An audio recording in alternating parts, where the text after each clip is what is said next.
በጌታ በኢየሱስ ክርስቶስ ሰላም እላችኋለሁ። እንደምን ከረማችሁ? እግዚአብሔር አምላክ የተመሰገነ ይሁን። እንግዲህ ምን ያህል ጊዜ እንደሆነ ባላቅም ባለፈው ጊዜ የተገናኘ ነው። ዛሬ ደግሞ እግዚአብሔር ፈቅዶ ድጋሚ ተገናኝተናል። እግዚአብሔር ይመስገን። ሁላችሁንም ቆመን እግዚአብሔርን ቃል እንዳነብ ጋብዛችኋለሁ። መጽሐፍ ቅዱስ የያዛችሁ ኢያሱ ምዕራፍ 6 ላይ ታወጡና አብረን እናነባለን።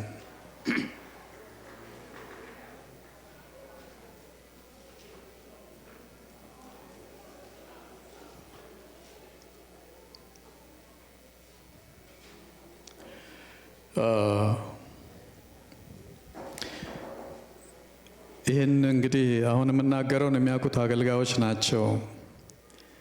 ይህንን ክፍል ላለመስበክ በጣም ትግል ይዤ ነበር። በጣም የምወዳቸው ጥሩ መልእክቶች ሌሎች ስላሉኝ ወደዛ በሄድ ደስ ባለኝ፣ ግን እስከ ዛሬ ማለዳ ድረስ በጌታ ፊት እየጸለይኩ በፍጹም ይሄ መልእክት ከውስጤ ሊወጣ አልቻለም። እንግዲህ እንደዚህ ሲሆን እግዚአብሔር አትሊስት ለአንድ ሰው ይናገራል። እንደሱ በጣም አምናለሁ። በልምምዴ ለወንጌል አገልግሎት ስጠራ የመጀመሪያው ዓመት ላይ 1 ዓመት ሙሉ የጸለይኩት ምንድነው? እግዚአብሔር ሆይ በምታቆመኝ መድረክ ሁሉ አትሊስት አንዲት ነፍስ ከሞት ትዳን ብዬ ጸልያለሁ። እሱን ጸሎት ስጨርስ አንድ ኢትዮጵያ ውስጥ ነው አንድ ቤተክርስቲያን አገልግዬ ስጨርስ ልክ እኔ ስብከቱን ጨርሼ ጸልዬ ስወርድ አንዲት እህት ከጉባኤው የሮጠች መጣችና በስብከቴ መሃል አንድ ምሳሌ እዛው ፑልፒት ላይ ያለው መንፈስ ቅዱስ ካነበብኳቸው መጽሐፍቶች ስላመጣልኝ ተናገርኩ። እሱም ምንድነው? የወችማኔ መጽሐፍ የምታውቁ ሰዎች እርግጠኛ ነኝ ዶክተር ተስፋዬ ያውቀዋል። ምን አለ መጽሐፍ ውስጥ? በተራራ ላይ ያለውን ሙሴን ሳይሆን ከተራራው ስር ሕዝብ ከቦት የሚጨነቀውን ኢያሱን እዘኑለት ብሏል። እና በስብከቴ መሃል ይሄን ተናገርኩ። ያቺ እህት ምን አለች? ይህን ምሳሌ የተናገርከው በፊትም ተዘጋጅተበት መጥተህ ነው ወይንስ ፑልፒት ላይ ነው መንፈስ ቅዱስ የሰጠህ አለችኝ። አረ ፑልፒት ላይ ነው አልኳት። እባክህ ፈቃደኛ ከሆንክ ይሄ ፕሮግራም እንዳለቀ ቤት እንሂድ፣ እኔ ቤት ሂድልኝ አለች። ለምን አልኳት። መኝታ ቤቴ ገመድ አንጠልጥዬ ነው የመጣሁት ራሴን ለማጥፋት። እሱን እንድታይልኝና እግዚአብሔር እንዴት ያንን ሐሳቤን እንዳስቀየረኝ ልነግር ፈልጌ ነው አለች። ቤትሽ መሄድ አያስፈልገኝም እህቴ፣ ንገረኛ ምናለው አልኳት። ለብዙ ጊዜ ጸለይኩ፣ ለብዙ ጊዜ ጾም ጸሎት ያዝኩ። እግዚአብሔር አልመለሰልኝም። ዛሬ ግን ጠዋት ተነስቼ ገመዱን ሰቀልኩት። ራሴን ልክ አንገቴ ላስገባ ስል ወንበር ላይ ወጥቼ አለች። አንገቴ ላይ ካስገባ በኋላ ወንበሩን ልገፋው ነው ሐሳቤ አለች። እስኪ የዛሬው መልእክት ስሚ የሚል ወደ ልቤ መጣልኝ አለች። ከዛ በኋላ ከአንገቴ ገመዱን አውጥቼ መጣው። ንስሐ አስገባኛ መልእክት አለች። አሁን ራስሽን ከመግደል ተመልሰሻል አልኳት። አዎ። እኔ ለራሴ አለቀስኩ። ያለቀስኩት ምንድነው? እግዚአብሔር ጸሎቴን ስለሰማልኝ ነው፣ ለአንዲት ነፍስ ብዬ ስለለመንኩት። እሷ ደግሞ እግዚአብሔርን በመዳፈሯ ሌላ ለቅሶ አለቀሰች። ስለዚህ ምንድነው ልላችሁ የፈለግኩት? አትሊስት አንዲት ነፍስ እግዚአብሔር በቃሉ ይናገራታል ብዬ አምናለሁ።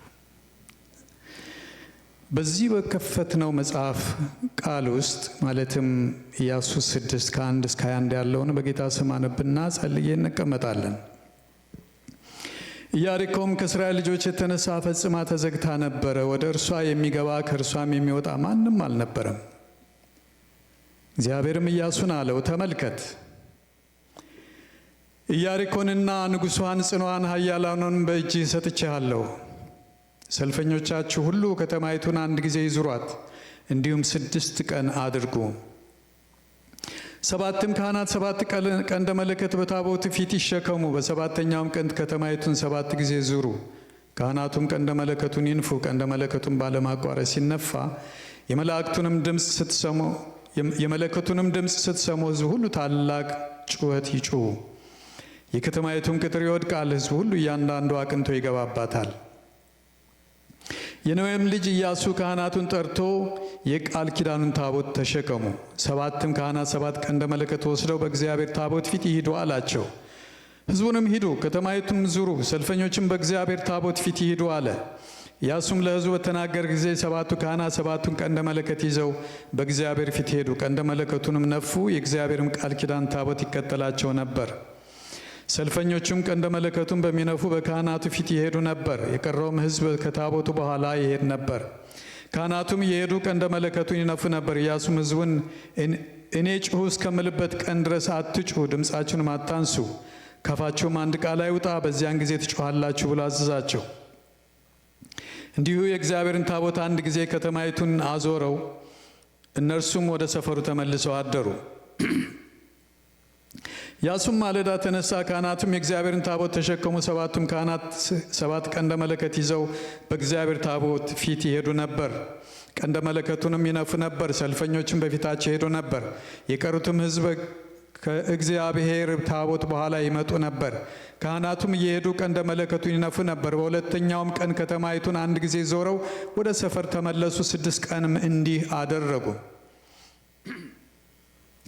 በሰባተኛውም ቀን በነጋ ጊዜ ማልደው ተነሱ። እንደዚህም ሥርዓት ከተማይቱን 7 ጊዜ ዞሩ። በዚያን ቀን ብቻ ከተማይቱን 7 ጊዜ ዞሩ። በሰባተኛውም ጊዜ ካህናቱ ቀንደ መለከቱን ሲነፉ ኢያሱ ሕዝቡን አለ፣ እግዚአብሔር ከተማይቱን ሰጥቷችኋልና ጩኹ። ከተማይቱም በእርሷም ያለው ሁሉ ለእግዚአብሔር እርም ይሆናሉ። የላክናቸው መልእክተኞች ስለ ሸሸገች ጋለሞታይቱም ረዓብ ከእርሷም ጋር በቤቷ ውስጥ ያሉ ሁሉ ብቻ በሕይወት ይኖራሉ። እናንተ ግን እርም ካደረጋችሁት በኋላ እርም ከሆነው ነገር ራሳችሁን ጠብቁ። እርም ከሆነው አንዳች የወሰዳችሁ እንደሆነ የእስራኤልን ሰፈር የተረገመ ታደርጉታላችሁ፣ ታስጨንቁትም አላችሁ። ነገር ግን ብርና ወርቅ ሁሉ የናስና የብረትም ዕቃ ለእግዚአብሔር የተቀደሰ ይሁን፣ ወደ እግዚአብሔርም ግምጃ ቤት ይግባ። ሕዝቡም ጮኹ፣ ካህናቱም ቀንደ መለከቱን ነፉ። ሕዝቡም የቀንደ መለከቱን ድምፅ በሰሙ ጊዜ ታላቅ ጩኸት ጮኹ፣ ቅጥሩም ወደቀ። ሕዝቡም ሁሉ እያንዳንዱ አቅንቶ ወደፊቱ ወደ ከተማይቱ ወጣ። ከተማይቱንም ወሰዱ። በከተማይቱም የነበሩትን ሁሉ ወንዱንና ሴቱን፣ ሕፃኑን፣ ሽማግሌውን፣ በሬውን፣ በጉንም አህያውንም በሰይፍ ስለት ፈጽመው አጠፉ። እንጸልይ። እግዚአብሔር አምላካችንና አባታችን ሆይ እናከብረሃለን፣ እንወዳሃለን። ስለነበረን ጊዜ አንተ እንድናመልክ ይህንን ቀን ሰጥተህ ስለሰበሰብከን ተመስገን። ጌታ ሆይ የምንፈራው የምናምነውና የምናከብረውን ቃልህን በፊታችን አንተ ተናገረን። መንፈስ ቅዱስ ላክልን፣ ከእኛ ጋር ሁን። እኔንም ትንሹን ባሪያን እርዳኝ፣ በኢየሱስ ክርስቶስ ስም አሜን። እሺ፣ እንቀመጣለን። ይሄ ምዕራፍ ሲጀምር ምን ይላል? ከእስራኤል ልጆች የተነሳ ኢያሪኮ ተዘግታ ነበር ይላል። ኢያሪኮ ለእስራኤል ልጆች ከወጡባት ከግብፅ ከተማ ጀምሮ ከግብፅ ሀገር ጀምሮ ይህ የዕለቱ ተስፋ ናት።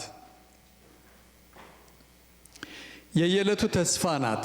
ማርና ወተት የምታፈስ እግዚአብሔርን የምናመልክባት ከእግር ጉዞ የምናርፍባት እኛም እንደ ሌሎቹ አገር አለን የምንልባት ምድር ነች ብለዋል እስራኤላውያን በምድረ በዳ።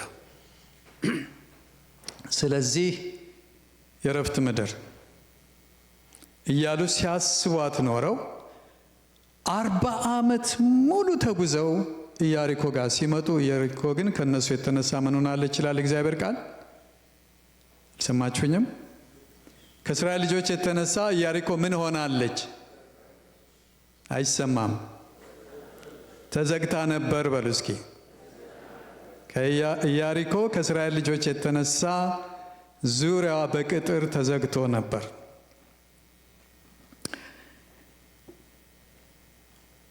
ምሳሌ 13:12 ላይ ምን ይላል? የምትዘገይ ተስፋ ልብን ታሳዝናለች፣ የተገኘች ፈቃድ ግን የሕይወት ዛፍ ናት ይልና። ታዲያ በቅጥር ተዘግታለች ሲባሉ እስራኤላውያን እንዴት እንደሚያዝኑ አሰብኩ። እንዴት ያዝኑ? በጉዞ ለደከመ ሰው 7 ጊዜ ዙሩና በሰባተኛው እንደገና ደግሞ አሁንም ሌላ 7 ዙር ዞራችሁ በኃይል ጩሁ ሲባሉ እንዴት ይሆናል? 40 ዓመት ሙሉ ተጉዞ የደከመ ሕዝብ እስኪ አስቡት። አንድ ተማሪ ዓመቱን ሙሉ ሲያጠና ኖሮ ሲማር ኖሮ ደክሞ መጨረሻ ላይ ብዙ ፈተናዎችን ተፈትኖ አንዲት ትምህርት ስትቀረው አታልፍም ቢባል ከባድ ነው። ብዙ ለፍታችሁ የልፋታችሁን ዋጋ ልትቀበሉ ስትሉ ቆይ የሚቀር ነገር አለ። እኔ አውቀዋለሁ። ፔን ማስተርስ ስማር 72 ክሬዲት አወር ነው። አድካሚ ነው።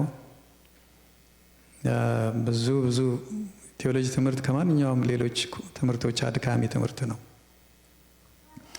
ይህን ወንድሜ ዶክተር ተስፋዬ ሮበሌ ይጋራኛል። ብዙ ይነበባል፣ ብዙ ይጻፋል፣ ብዙ እንቅልፍ እናጣለን። ፈተናዎችን በሙሉ ጨርሼ መጨረሻ ላይ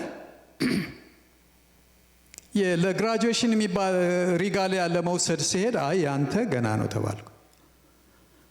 ለምን? የጻፍከው ቴሲስ ሪዛልት አልደረሰም። ሪጋሊያው ደግሞ ዛሬና ነገ ነው የሚሰጠው። ይሄ የምንለብሰው ጋዋን ማለት ነው። አድቫይዘሬን እየሮጥኩ ሄድኩኝ ማለት የዲፓርትሜንት ሄዱ። እንዴት ነው የኔ ቴሲስ ውጤት ያልደረሰው? ያንተን ቴሲስ የሚያርመው እኮ ሌላ ሴሚነሪ ነው እና ሰውየው ስንደውል ልናገኘው አልቻለም፣ ውጤቱን አልሰጠንም። እና ምንድን ነው የሚሆነው? ግራጁዌሽን ያልፋል። ይህን ያህል ዓመት ደክሜ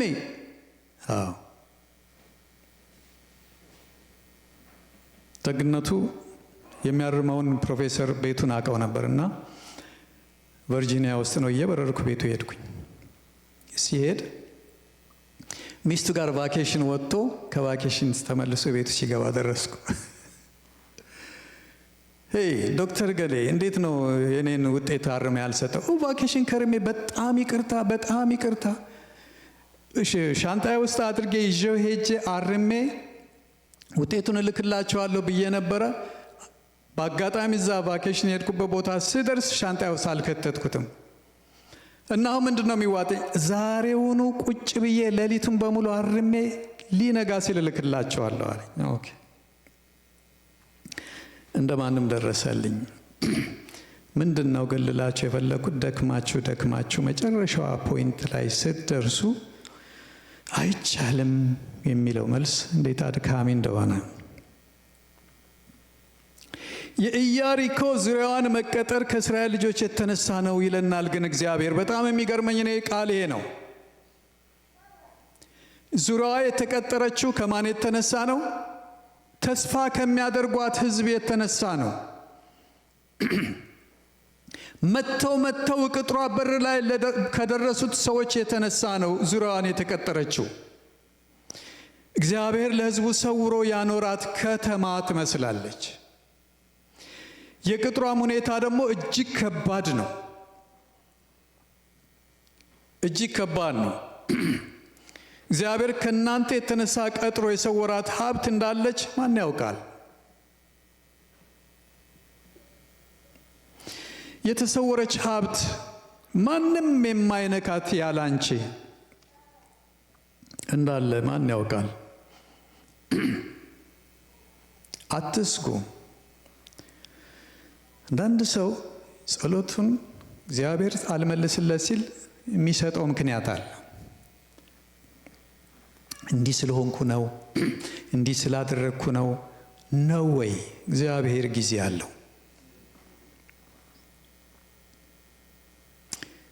ላንተ የተመደበችውን ወይም ላንቺ የተመደበችውን እግዚአብሔር ከቀጠራት ቅጥሯን ማንም የሚደፍረው የለም። ማንም አይደፍረውም። አንድ ወንድም 10 ዓመት ጠብቆ ያገባት ሚስቱን ታሪክ ሲነግረኝ ከመጀመሪያ ጀምሮ እየወደዳት ለመጠየቅ ይፈራል። ወንዶች ጋር ሲያድ ደግሞ በቃ ገሌሌ ወስዳት ነው እያለ ይጨነቃል። ሄዶ 3 ዓመት ያህል እንደጠበቀ ሲጠይቃት እኔ አንተን በኢየሱስ ስም አለችው። እሱ ግን በልቡ እርግጠኛ ነው፣ እቺ ነች ሚስቴ እላለሁ አለ። 6 ዓመት ጠበቅኩና ደግሞ ጠየቅኳት አለ። ኧረ በኢየሱስ ስም እንደ አንተ ሰው ያልጣልክም እንደ ጥያቄህን አለችው። አሁንም ሌሎች ወንድሞች ጋር ሲያት እንዲሁ ይጨነቃል። አንድ ሰው አንድ ቀን መጥቶ ነገረኝ አለ። ምን ብሎ? ለሱ ለራሱ እኮ ነው። እግዚአብሔር ሚስት ሰጠኛልኝ አለ። ማናት? እገሊት። እሷን ተነገጥኳል። በጣም ወደዋለሁ፣ ጓደኛዬ ነው አለ። እንዳልገስጸውም አልችልም አለ። የኔን ስሜት እንዳልነግረው እስከ ዛሬ ባለመንገሬ ይቆጣል አለ። እርግጠኛ ነህ ጌታ ሰጥቶሃል? አዎ ጌታ ሰጥቶኛል። እነሱን አንድ ላይ ባየኋቸው ቁጥር እቃጠላለሁ አለ፣ በጣም በቅናት። መጨረሻ ላይ 1 ዓመት ያህል አብረው ተጉዘው ተለያዩ። እንዴት ነው ገሊት ጋር? አይ ፈረሰ አለኛል። ለምን? የሆነ ሕግና ስርዓት አላት እንደ ኢያሪኮ የተቀጠረ አያስገባም አለኛል። ምንድነው እሱ? እረቶኛ አልነግረም። እንትም ገና ስላላገባ የበለጠ ትፈራለህ። በፍጹም እንዲህ እያልኩ 10 ዓመት ደረስኩ አለ። 10ኛው ዓመት ላይ ስጠይቃት እሺ አለችኛል። እንዲህ አይነት ጥያቄ ነበረሽ አሉት። ሳድሮ ነበረኝ፣ ግን አንተ ላይ ፈረሰ። እንዴት ፈረሰ? አላውቅም፣ እግዚአብሔር አስጣለኝ። ጊዜው ሲደርስ ቅጥሩ 2 ዙር ሲሆን በመካከሉ የእግር መንገድ አለው። የኢያሪኮን ቅጥር ነው የምነግራችሁ። 1 ዙር አለ፣ ኢያሪኮ ከተማን የተቀጠረችበት። ከሱ በኋላ ደግሞ ሌላ 1 ዙር አለ። በመካከሉ የእግር መንገድ አለው። የቅጥሩ ወይም ደግሞ ያ ካብ ነገር ነው ወደ ላይ ባይዘወይ አርኪኦሎጂካሊ ተቆፍሮ ምልክቶች አሉ፣ ማየት ትችላላችሁ ጉግል አድርጋችሁ። ከፍታው 365.76 ሴንቲሜትር ነው የቅጥሩ። 4 ሜትር ያህል ማለት ነው እንግዲህ ከመሬት ጀምሮ የቅጥሩ። ወደ ጎን ደግሞ 182.88 ሴንቲሜትር ነው። 2 ሜትር ነው ወደ ጎን እያንዳንዱ። እኔ ስንት ህዝብ ድንጋይ ሰብስቦ እንደከመረበት ወይም ደግሞ ያን ቅጥር እንደሰሩት አላውቅም። ምን ያህል ዓመት እንደፈጀባቸው አላውቅም። ቅጥሩ ሲታይ እጅግ ተስፋ አስቆራጭ ነው።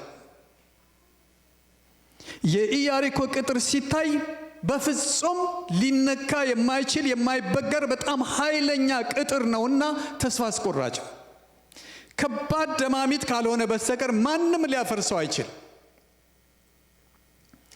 እነርሱ ደግሞ ከ3 ዓመታት በላይ በጉዞ ላይ ስለነበሩ ዝለዋል። ጠቅላላ 40 ዓመት ነው የሚባለው። ተከታታይ ደግሞ የዛን ወቅት ደክመዋል። ነገር ግን ምንም ቢዝሉ ትእዛዙን መፈጸም የእግዚአብሔርን ግድ ነው።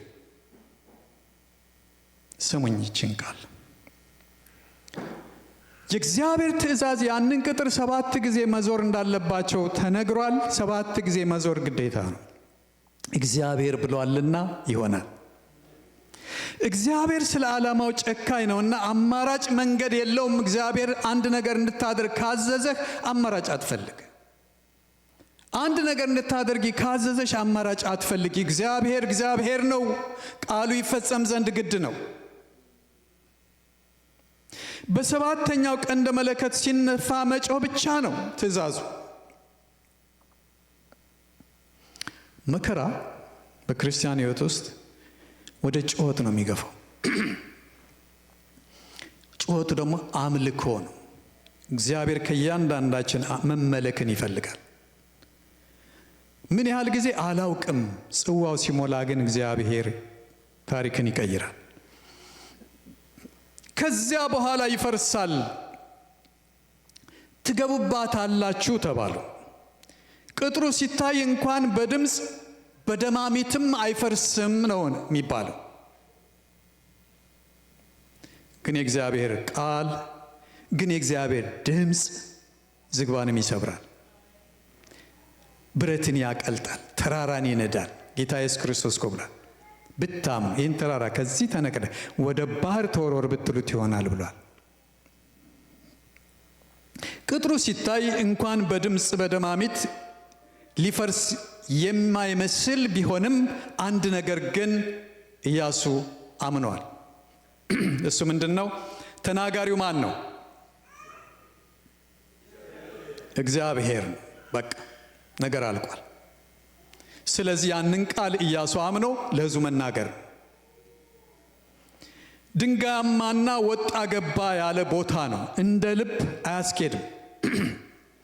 የቀደመችውን ኢያሪኮ ቅድም እንዳልኳችሁ ጉግል አድርጋችሁ ብታዩ የተመቻ አስፓልት ወይም ደግሞ ኮብል ድንጋይ የተነጠፈበት እንዳይመስላችሁ። ወጣ ገባ ስርጓጉጥና የማይመች ቅጠላ ቅጠል ቁጥቋጦ ያለበት ነው። አንዳንድ ጊዜ ችግሮቻችን እንደዚህ ይከፋሉ። እንኳን በጩኸት በምንም ሊገፋ የሚችል አይመስልም። አይመለሱ ወደ ኋላ። አገር የላቸውም። ምን ሰርተው እንደመጡ በግብፅ ምድር ውስጥ እግዚአብሔር ባዘዘው መሰረት አስታውሱ። ግብፃውያን በሰላም አይቀበሏቸው። አይሄዱ። ኢያሪኮ ተቀጥራለች። እሷ ናች የተስፋ ከተማ። መካከል ላይ ናቸው። አንድ ጊዜ እኮ ህይወት እንደሱ ይሆናል እንደሱ። የእናንተ ጉዳይ ኢያሪኮ የሆነባችሁ ዛሬ በዚህ ቃል እግዚአብሔር መልስ አለው። የአንዳንድ ሰው ኢያሪኮ እኮ ሚስቱ ናት። እኔ ሰየው እዚህ ቤተ ክርስቲያን ስላልሆንኩ የማንንም ታሪክ አላቅም። ስለዚህ እንደ ልቤ መናገር እችላለሁ። የአንዳንድ ሰው ወንድም፣ የአንዳንድ ወንድሞች ኢያሪኮ ሚስት ናት። የአንዳንድ ሚስቶች ደግሞ ኢያሪኮ ባል ነው። የአንዳንድ ሰዎች ኢያሪኮ ደግሞ የታመሙ ልጆች። የአንዳንድ ቤተሰብ ኢያሪኮ ኢኮኖሚ፣ የሥራ ቦታ።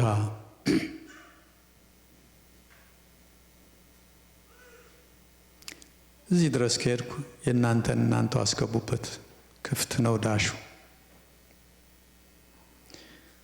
ግን አንድ ነገር አምናለሁ፣ ለኢያሪኳችሁ እግዚአብሔር ዛሬ መልሳለሁ። ማየት አስፈላጊ ነገር ነው። ጌታ ኢየሱስ ክርስቶስ በብዙ ቦታ ላይ መጽሐፍ ቅዱስ ወንጌሉ ሲናገር አይታችሁ ከሆነ ምን አደርግልህ ዘንድ ትወዳለህ? አይ ዘንድ እይ። እንደዚህ አይነት መልእክቶች አሉት። እግዚአብሔር ኢያሱን ሲናገረው ምንድን ነው ያሉት? ተመልከት፣ ኢያሪኮንና ኃያላንን ጽኑዓንን ሁሉ አሳልፌ እሰጥሃለሁ። ምን አድርጋለው? እግዚአብሔር ከኔ ጋር ናችሁ? ምን አድርጋለው? ተመልከት በሉ እስኪ። ተመልከት። ማየት አስፈላጊ ነገር ነው። በእግዚአብሔር መንግስት ውስጥ በህይወታችን ውስጥ ከእግዚአብሔር ጋር በሚኖረን ኮኔክሽን መንፈሳዊ አይኖቻችን ተገልጠው ማየት አስፈላጊና ኢምፖርታንት የሆነ ነገር ነው። እይ አለው ኢያሱ። ተመልከት፣ ኢያሪኮና ንጉሷን ጽኑዓን ኃያላንን በእጅ ሰጥቻለሁ። እይ። እግዚአብሔር ኢያሱ እንዲያይ ይፈልጋል። መመልከት ይገባል። ተመልከት ሲለው የቅጥሩን ስፋት አይደለም፣ ቅድም የነገርኳችሁን። የድንጋዮችን ብርታት አይደለም፣ የመንገዱን ስርጓጉጥነት አይደለም፣ የቅጥሩን ከፍታም አይደለም፣ ስፋቱንም አይደለም።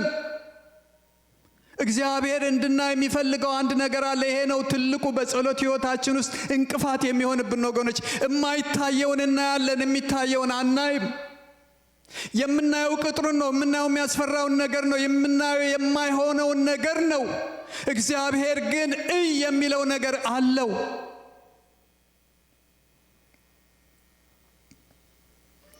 ጽኗን የሆኑ ሰዎቿን አይደለም፣ ንጉሷንም አይደለም፣ ያብርቱ የሆነውን ንጉሥ ኃያላኑንም አይደለም፣ ፍጻሜዋን ነው፣ መፍረሷን ነው እያለው በእምነት እንዲያይ እግዚአብሔር ይፈልጋል። ኢያሪኮሽን ግዝፈቱን ብርታቱን አትዩ፣ ሲፈርስዩ። ኢያሪኮን ብርታቱን ግዝፈቱን ጠንካራነቱን አስፈሪነቱን አትየው፣ ሲፈርስየው። ለምን እንደሆነ ልንገርህ፣ ኃያሉ እግዚአብሔር በመካከል አለ።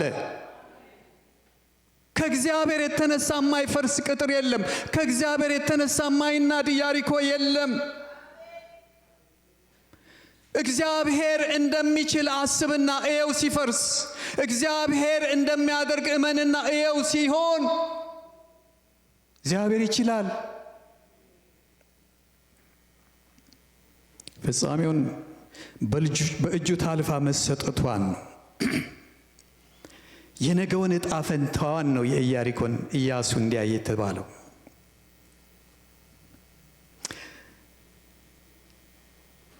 አንዳንድ ሰዎች እዚህ ምዕራፍ ላይ ነው ጊዜያቸውን የሚጨርሱት። ማስፈራቱን እኮ ካየን፣ አለመሆኑን እኮ ካየን እግዚአብሔርን እያመን ነው አይደለም። እንደማይሆን እኮ ካየን እንደሚሆን ማየት አልቻልንም ማለት ነው። እንደማይሆን እኮ ካየን እግዚአብሔርን አቅሙን አሳንሰነዋል። እንደሚሆን ግን ማየት እንድንችል እግዚአብሔር ይርዳል። እግዚአብሔር ይችላል። እምነት እሱ ነው ወገኖቼ። ኪፖይንቷ እሷ ነች። የኔን ኢያሪኮ እግዚአብሔር ያፈርሰዋል ብለህ በእምነት ማየት እንድትችል እግዚአብሔር መንፈሳዊ አይን ይስጥህ። ይስተሸደ እሱ ጋ ነው ችግሩ። ዛሬ ችግራችሁን ሳይሆን መፍትሄውን ውጤቱን በእምነት ተመልከቱ። በሽታ ከሆነ ችግርሽ ፈውሱን ተመልከች። ስሙን አልጠራም። ቴዎሎጂ ተማሪ ያለው እዛው ትምህርት ቤቱና ቤተክርስቲያኑ የተያዘ ቤተክርስቲያን አለ፣ አዲስ አበባ ነው። አንድ እግዚአብሔር ሰው ሆፕፉሊ ብዙዎች ታውቁታላችሁ፣ በፈውስ አገልግሎት በጣም የታወቀ የእግዚአብሔር ሰው ነበር። አሁን ወደ ጌታ ሄደዋል። ከኢትዮጵያም የወጣ እንግሊዝ አሜሪካም ሀገር የመጣ ይሄድ ነበር እና ጥቁር አንበሳ ሆስፒታል ገብታ አንዲት ሴት ካንሰር አንድ እግሯን አሟት። እንትኑን ምንድነው ይሄ ኤክስሬውን ወረቀቱን ብታዩት ከስክሪብቶ የቀጠነች ናት። አጥንቷ ካንሰሩ በልቶታል እና ዶክተሮቹ ትቆረጥ ብለዋል። እባክህ ገሌ እንዲጸልይላት አገናኝልን ብለው ቤተሰቦቿ ደወሉልኝ። ሄድኩና ጠየቁት። ምን ለአንተ ምን ሽምግልና ያስፈልገዋል? የሚፈውስ እግዚአብሔር ዝም ብለህ አምጧት አለኝ። እንደዚህ ነው ንግግሩ። እሱም አመጣኋት በመኪና ባልጋ ላይ አድርገው። ምክንያቱም ያቺን ከስክሪብቶ የቀጠነች አጥንት ትንሽ ጥፍ ካልሽ ቀጭ ነው የምትለው እና ይጸልያል ይወጣል፣ ይጸልያል ይወጣል። እኔ ሌላ ቦታ ነኝ። መጣ ወደ እኔ አለባቸው። አቤት። ጌታ መጥቶ አጠገቧ ሲደርስ እያየሁት ይመለሳል።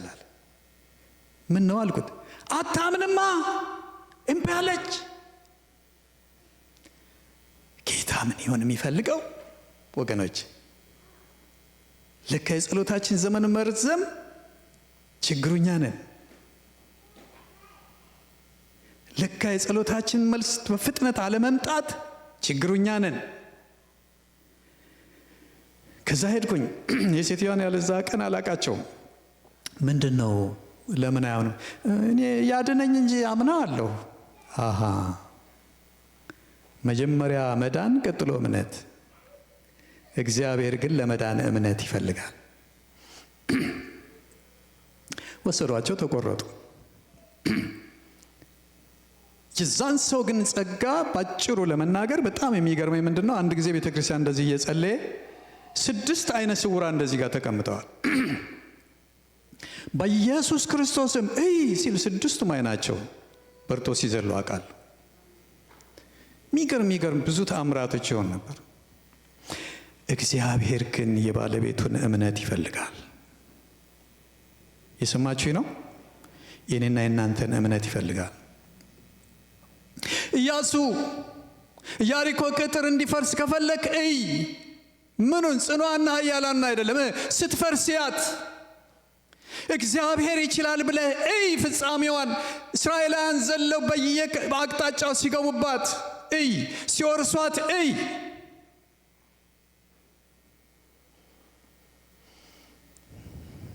አለመሳካት ከሆነ ልንገራቸው ወገኖች፣ ስኬቱን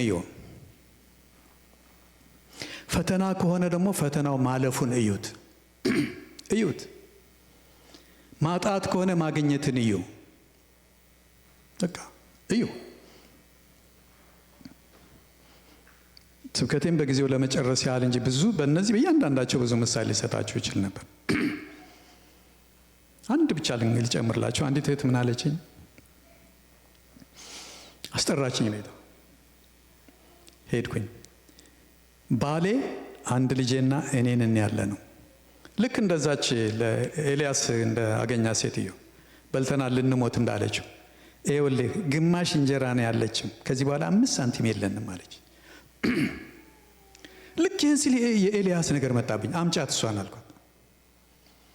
አንቺም ልጅሽን ጥሪ። አብሮኝ ሄደ ወንድም አለ፣ አሁን አውሮፓ ውስጥ ፓስተር ነው አንድ ከተማ ውስጥ። እሷን በላና እዛው ጸልይ፣ እግዚአብሔር ታምሪ ያደርጋል ብያት ሄድኩ። በሚቀጥለው ቀን ደወለች። አላነሳም ስልክ፣ እኔ አገልግሎት ላይ ነኝ። ሰው ላከች 2 ጊዜ፣ አልመጣም አገልግሎት ላይ ነኝ። ዛሬም አትመጣ ከሆነ ለዘላለም አትምጣ ብላ ማታ ላከች። ሄድኩኝ። ምን ነው አልኳት። ምን አይነት ጉድ ነው አለች። ምን ነው? ትናንትና እኮ ቤቱ በእንጀራ ሲሞላ ቦርሳዬ ገንዘብ ሲተርፍ አልከኝ አለች። አዎ በልጅነቴ ወደ አሜሪካን ሀገር ይሁን ወደ እንግሊዝ የት እንደሄደ የማይታወቀው አባቴ ጠፋ ወይ መሞቱን አልሰማን እያን ስንጨነቅ ኑረን ትናንትና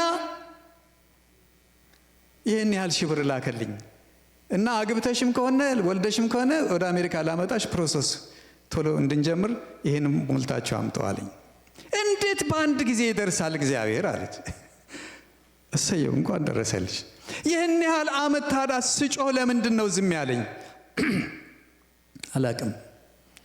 ጊዜው ደርሷል። በቃ ወገኖቼ ማየት እንድንችል እግዚአብሔር አይኖቻችን ይክፈት። ድሉን ማየት እንድንችል፣ ማድረግ እንደሚችል፣ ሁሉን ቻይ እንደሆነ፣ ታሪክን መቀየር እንደሚችልና ታሪካችን ተቀይሮ ማየት እንድንችል። ድሉን በእምነት ተመልከት ወይም ተመልከች። የሰራዊት ጌታ አሳልፎ ሰጥቶሃልና ተመልከት። 6 ቀን ዞሩ። 6 የሰው ቁጥር ነው። በ6 ቅጥር አይፈርስም። በአእምሮ ስሌት ቅጥር አይፈርስም። በሰው አእምሮ በሎጂክ ቅጥር ሊፈርስ አይችልም። ኢያሪኮ ከሰው አቅምና አመለካከት በላይ ጠንካራ ቅጥር ነው። አይፈርስም። አንዳንዱ ችግር አይፈርስም።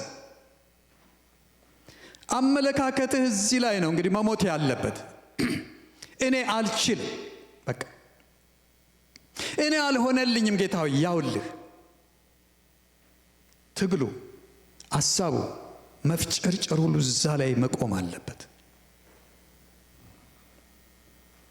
መፍትሄ እንዴት ይገኛል? እስራኤል እግዚአብሔርን በመስማት እርስ በርስ በመደማመጥ በአንድነት በመሆን በመትጋት በእምነት ጽናትና ብርታት። እንዲህ ከሆነ ኢያሪኮ ለእስራኤል ይፈርሳል። ምክንያቱም ቃል ኪዳን አላቸው። በጣም የሚገርመው ቅድም ባነበብኩት ቃል ሌላው የሚገርመኝ ነገር ቢኖር ምንድነው? እግዚአብሔር እንደተናገረው ለሕዝቡ ንግግር አደረገና ምንድነው ያለው? 7 ካህናት 7 ቀንደ መለከት ያዙ፣ የእግዚአብሔርን ታቦት ይዛችሁ ውጡ። ታሪክ ሰሪው ማን ነው? እግዚአብሔር ታቦት ነው። የተስፋው ቃል ነው። እሱን በእምነት እንመልከት። ቅጥሩ በጩኸት ይወድቃል ተብለው ይወድቃል። ቅጥሩ ገና ከግብፅ ሳይወጡ ወደ ተዘጋጀላቸው ከተማ ትገባላችሁ የተባሉ ሰዎች እኮ ናቸው። ቅጥር እንዳለ ግን አልተነገራቸውም። በሰው እጅ ያልተሰራች ከተማ አለች ተብለናል እኮ ወገኖቼ። እኛም እኮ ገና የምትጠብቀን ከተማ አለች፣ እንገባባታለን። ተስፋችን ኢየሱስ በጸጋ ቃል ኪዳን ስለሰጠን የምንወርሳት በሰው እጅ ያልተሰራች ከተማ አለች።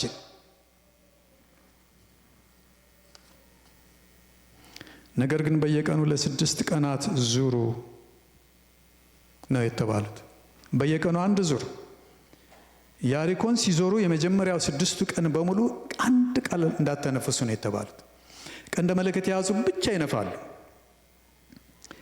ዙረው ሲጨርሱ አንድ ዙር ሲሞሉ ወደ ካምፓቸው ሄደው ያርፋሉ። ሌላ 2ኛ ቀን እንዲሁ ደግሞ ይዞራሉ። ሲጨርሱ ሄደው ቁጭ ምንድነው እያደረግን ያለ ነው ያሰኛል። ምንድነው የኔ ጸሎት? ምንም ጠብ የማይል ነገር። ይሄው ጸልያለሁ፣ አመታት ተቆጠሩ፣ እጾማለሁ፣ ምንም ጠብ የሚል ነገር የለም። እንደዚህ አይነት ጥያቄ ይፈጠራል በህይወታችን ውስጥ። 7ኛው እስኪመጣ ነው። ታገሽ።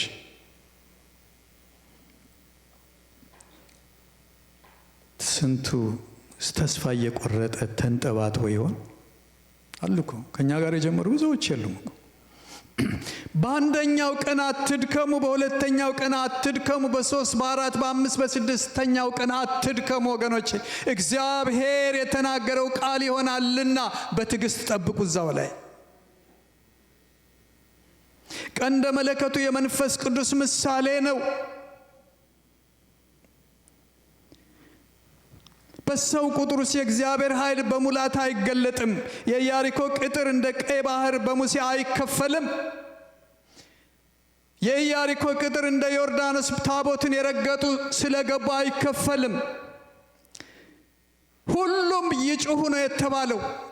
ላንተ ሌላ ነው፣ በእገሌ ባለፈበት ኤክስፒሪየንስ አይደለም።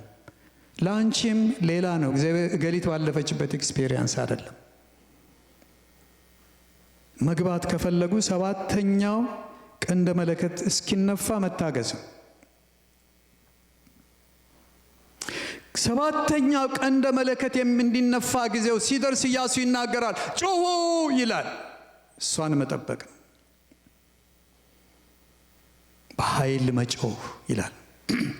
7ኛው ቀን ላይ 7 ጊዜ ነው የዞሩት። በ7ኛው ላይ ግን ኢያሱ ጮሁ ሲል በኃይል ነው መጮህ ያለባቸው። አሁን እዚህ ጋር ጥያቄ ይፈጥራል። ደክሞናል እኮ ቢሆንም፣ ዝለናል እኮ ቢሆንም፣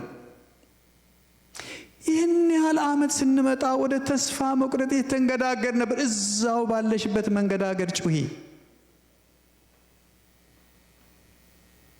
የቮይስ ፓወሩ አይደለም ሚስጥሩ፣ ቃል ኪዳኑ ነው። ክብር ለሱ ይሁን። እንዴት ብለን እንጮኻለን? ድምፃችን ደክሟል። በዚሁ ጩህ። የድምፁ ኃይል ሳይሆን የቃል ኪዳኑ ጌታ ነው የሚያፈርሰው። የግንቡን ጽናት አትየው። የችግርን ግዝፈት አትመልከት። የችግርሽን ክብደት አትመልከች። የእግዚአብሔርን ሁሉን ቻይነት እይ። የሚገለብጠው ትልቁ እግዚአብሔር ብቻ ነው። ድራሽን የሚያጠፋው ተራምደ እንድትገባ የሚያደርግህ ችግሩን ከፊት ላይ ገለል የሚያደርገው እግዚአብሔር ነው። እኔ ታዲያ ምንድን ነው ድርሻዬ? መጮህ።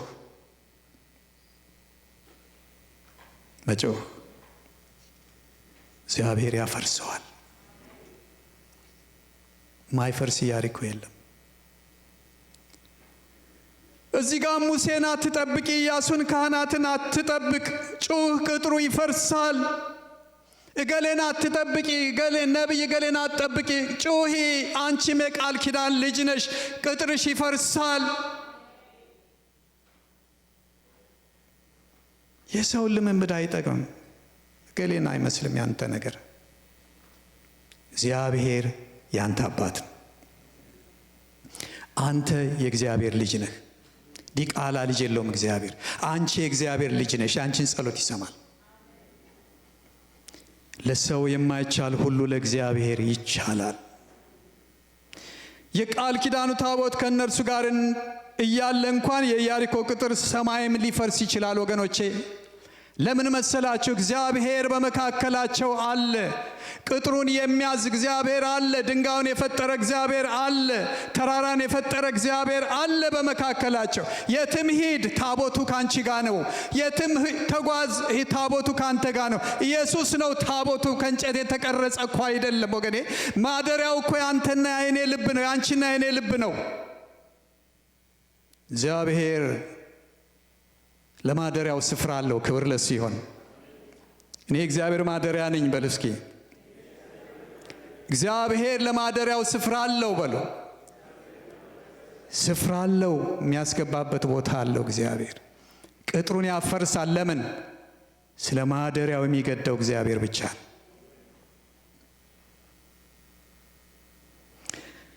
ኢያሪኮ ቅጥር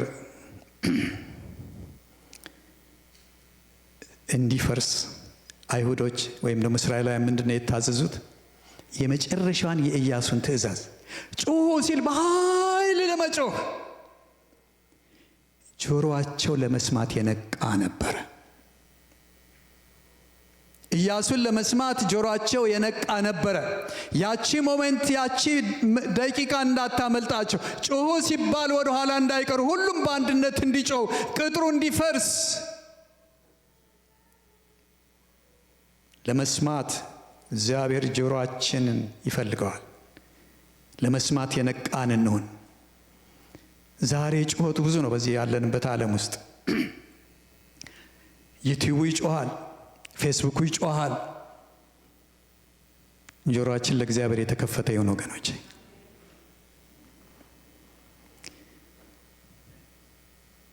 እነርሱም ለመጮህ የተዘጋጁ መሆን አለባቸው። መጽሐፍ ቅዱስ ሁለተኛ ቆሮንቶስ 12 ከ7 እስከ 10 ባለው ክፍል ውስጥ አልፎ አልፎ ትንሽ ቃላቶችን ማነበው የሥጋዬ መውጊያ ተሰጠኝ ይላል። ጸጋዬ በቃል ኃይሌ በድካም ይፈጸማል አለኝ። ስደክም ያን ጊዜ ኃይለኛ ነኝና። ደክመሃል፣ እግዚአብሔር ይበረታል። ደክመሻል፣ እግዚአብሔር ብርቱ ሆኖ ይገለጣል ባንቺ። ሞመንት እሱ ነው ኢምፖርታንት ነገር። አዎ የእስራኤል ብርታት ሳይሆን የታቦቱ መኖር ነው። ያም የእግዚአብሔር ቃል ኪዳኑ ቃል በመካከል ስላለ ሕዝቡ ያን ቃል ኪዳን ይዞ ስለሚሄድ እንኳን ኢያሪኮ ተራራ ይፈርሳል።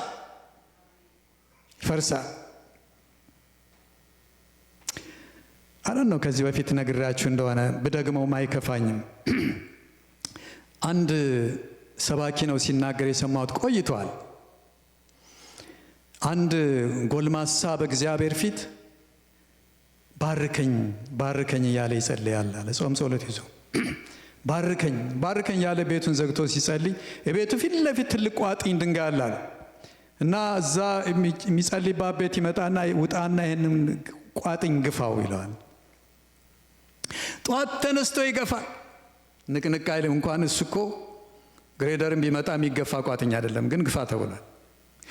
በሚቀጥለውም ቀን መጥቶ ይገፋል። በሶስተኛውም ቀን መጥቶ ዓመታት ተቆጠሩ። ይገፋል። ምንም ለውጥ የለም። ኑሮው ላይ ለውጥ የለም። ድንጋዩም ንቅንቅ አይልም። እሱም መግፋቱን አልተወም። ግፋ ተብሏል። መጨረሻ ላይ ተስፋ ይቆርጣል። እኔም አይገፋ ድንጋይ ግፋ እያልክ ከምታሰለቸኝ የኔን ጸሎት አትሰማም ማለት ነው ወይስ ለኔ ደንታ የለህም ማለት ነው ብሎ ያን መግፋቱን ያቆማል። አሁን የዛን ጊዜ ጌታ ይመጣል። ልጄ አሜን ምን ነው አለ። የማይነቃነቅ ድንጋይ ግፋ እያልከኝ ምንድነው እየሰራ ያለው ከኔ ጋር አለ። እስኪ ጡንቻህን ያዋለ ጡንቻውን ሲያው አፈርጥሟል። እንደኔ እስኪኔ አይደለም።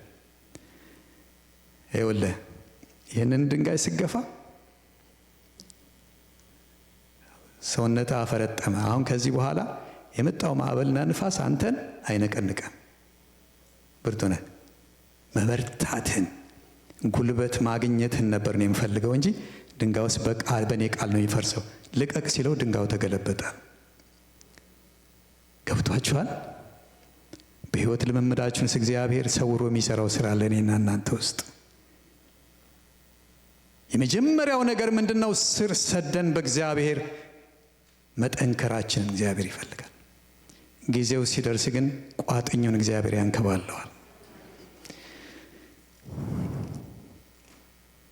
በሰባተኛው ቀን ቀንደ መለከቱ ሲነፋ ኢያሱ ጩኹ ሲል ሁሉም ጮኹ፣ ቅጥሩም ፈረሰ፣ ሁሉም በያሉበት አቅንቶ ኢያሪኮን ገቡባት ይላል።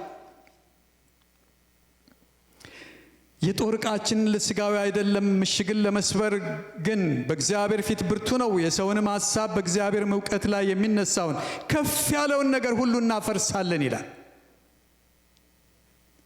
ምን አይነቱን? ከፍ ያለውን ነገር ሁሉ እናፈርሳለን። አንዳንድ ጊዜ እኮ የአሜሪካን መንግስት እንግዲህ በጣም ግዙፍ ነው አይደለም? ከዓለም መንግስታት የአሜሪካን መንግስት ህግ እንደዚህ ይላል፣ ያንተ ነገር እንደዚህ ነው፣ ወይም ያንቺ ነገር እንደዚህ ነው፣ አብቅቷል፣ ተጠርንፈሽ ወደ ሀገርሽ ነው የምትሄጂው የሚል ትእዛዝ ሲመጣ ምንድን ነው? ጸሎት ይቀይረዋል? እንዲህ አይነትን ነገር አይመስልም እኮ አይደል? ግን ልንገራችሁ ይቀይረዋል። በእርግጠኝነት ይቀይረዋል። ከፍ ያለውን ነገር መገልበጥ የሚችል አምላክ ነው የኛ አምላክ። እንዲሁ ተስፋ የቆረጠ ሰው በመንግስትም ህግ መሰረት በፍጹም እዚህ ሀገር የመኖሪያ ፈቃድ ሊያገኝ የማይችል ሰው ነው አይቻለሁ ዴንቨር ውስጥ በፍጹም። ስለዚህ ተይዞ ወደ አገሩ እንዲመለስ የተፈረደበት ጸለይን። እግዚአብሔር ታሪክን ቀየረ አልኩት።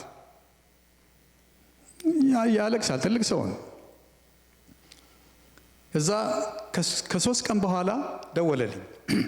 ይገርምሃል አለ፣ ኢሚግሬሽን ቢሮ ዋናው ሰውዬ ጋር ሄድኩ አለ። እሺ ጸሐፊው ወንድ ነው። የአንተ እኮ ጉዳይ አልቋል፣ ስለዚህ ጊዜ የተሰጠህ የምታደራጀው ነገር እንዳለህ ነው እንጂ ወደ ሀገር ነው የምትሄደው አለኛል። እንደው እባክህ አንድ ጊዜ ልግባና እሳቸውን ላናገር። አይቻልም ሲለኝ በሩ ከፈት ብሏል አለ የዋናው። ዘልዬ ገባዋል።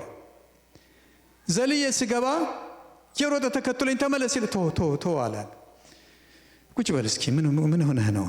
እንደዚህ ገሌ አቤት፣ አምጣስ የሱም ፋይል። ወደ አሁኑ ገጭ አድርጎ ማህተም፣ ግሪን ካርድ በሳምንት ይደርሳል፣ ውጣ። እግዚአብሔር ይችላል እኮ ነው የምላችሁ። እግዚአብሔር የማይገለብጠው ኢያሪኮ የለም። እግዚአብሔር የማይቀይረው ታሪክ የለም። እግዚአብሔር የማይፈውሰው በሽታ የለም።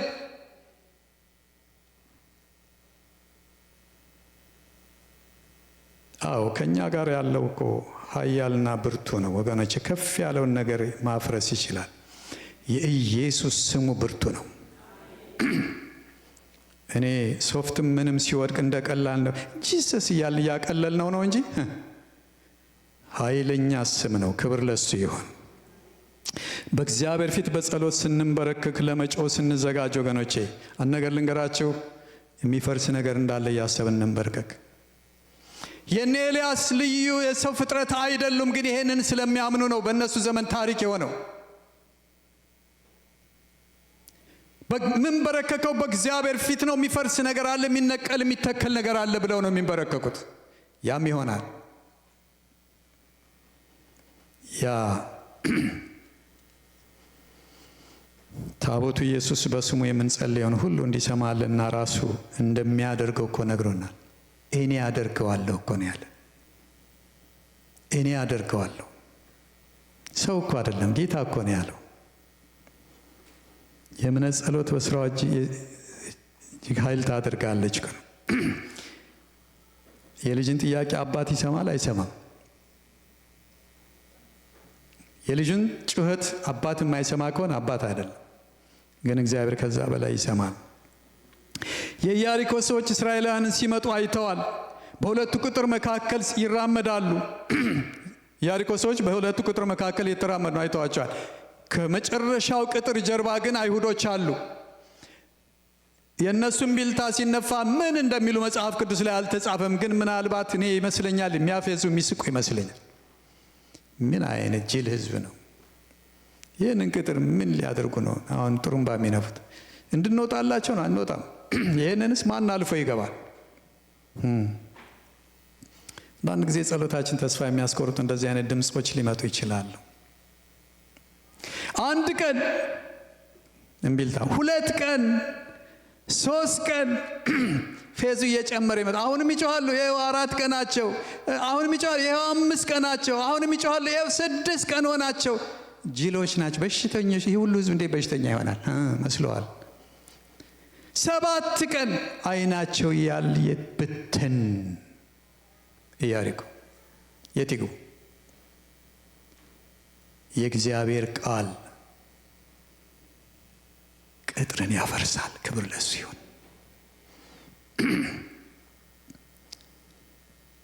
ነገር ግን 7ኛው ቀን ሲመጣ ካህናቱ ቀንደ መለከቱን በኃይልና ያለማቋረጥ ሲነፉ የህዝብ ጩኸት ሲበረታ ይህ ጩኸት ኢያሪኮን ያፈርሳል።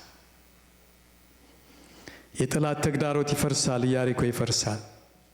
ልንገራችሁ፣ ተስፋ መቁረጥ ይፈርሳል። የጉዞ ድካም ያበቃል። ውሃ ጥማት የለም። ጠላት ይደመስሳል። የጸጥታ ኑሮ ይጀምራል። መውረስ ይመጣል። የተመኘነውን መጨበጥ ይሆናል። የተገዳደረን ሁሉ እናጠዋለን። እግዚአብሔር ይከብራል፣ ይመለካል። ከዛ በኋላ እያንዳንዱ በሚገርምና በልዩ ልሳን መናገር ይጀምራል። በሽተኞች ይፈወሳሉ። ገና እጅ ሳጭኑ አጋንንት በር ላይ ይወጣል። አይተናል። ይሄ ሲሆን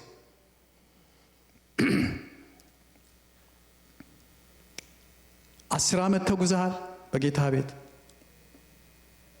5 20 ዓመት መተሻል። 30 40 አሁን መጨረሻው ላይ ምን ይሆናል? 40 ዓመት ጉዞ በኋላ በድካም ጩሂ፣ ኢያሪኮ ይፈርሳል። እስቲ አንድ ጊዜ ሁላችን ቆመን ኢያሪኮ ይፈርሳል እንበል። በጌታ ፊት አቅርቡ ኢያሪኮአችሁን። ኢያሪኮዬ ይፈርሳል በሉ እስቲ።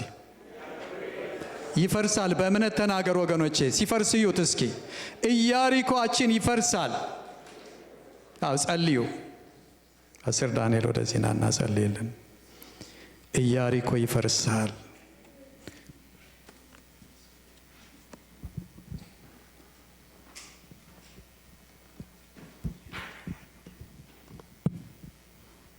ሃሌሉያ።